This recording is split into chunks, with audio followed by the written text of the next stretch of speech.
Alright, hello everyone, it's Happy, and today we're going to be talking about the E3. Now, the E3 has been obviously similar to other tanks, been changed in update 9.1, and so now the E3 does have a little bit more alpha.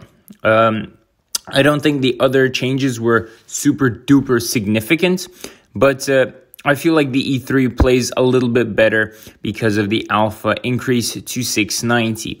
So I feel like the 700 alpha is very, very nice and it feels great. And this is what makes this tank a little bit different to other tanks. Now that the grill has only 600 alpha and the E3 has almost 700, you can see the colossal difference between these tanks. On top of that, this tank is very, very, very well armored. Of course, it does have a few weak points, that being the tracks. So if you turn at least slightly to the enemy, they're going to smack you straight through the tracks. So you have to be careful of that. On top of that, of course, you have the lower plate, which can be penned by high penetration guns.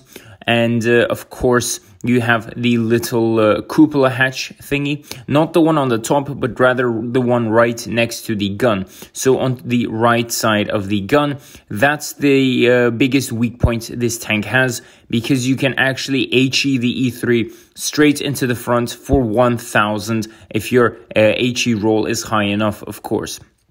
So that being the weaknesses, the other weakness is of course the mobility, because this tank has none of it. This tank has absolutely zero mobility. This is pretty much a tech tree version of the Object 268 version 4, maybe a little bit slower, but still.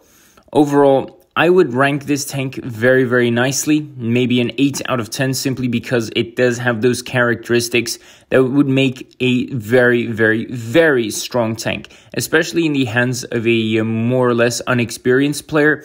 I feel like this tank will perform greatly, again, because newer players or unexperienced players don't necessarily use their mobility as need be. They more rely on their armor or the tank's armor and of course high alpha guns rather than high DPM guns. So in my opinion, this tank in a 1 versus 1, for example, or against multiple tanks from the same direction or holding a flank or something would be ideal. This tank can be used by newer players in a great way. At least that's what I believe.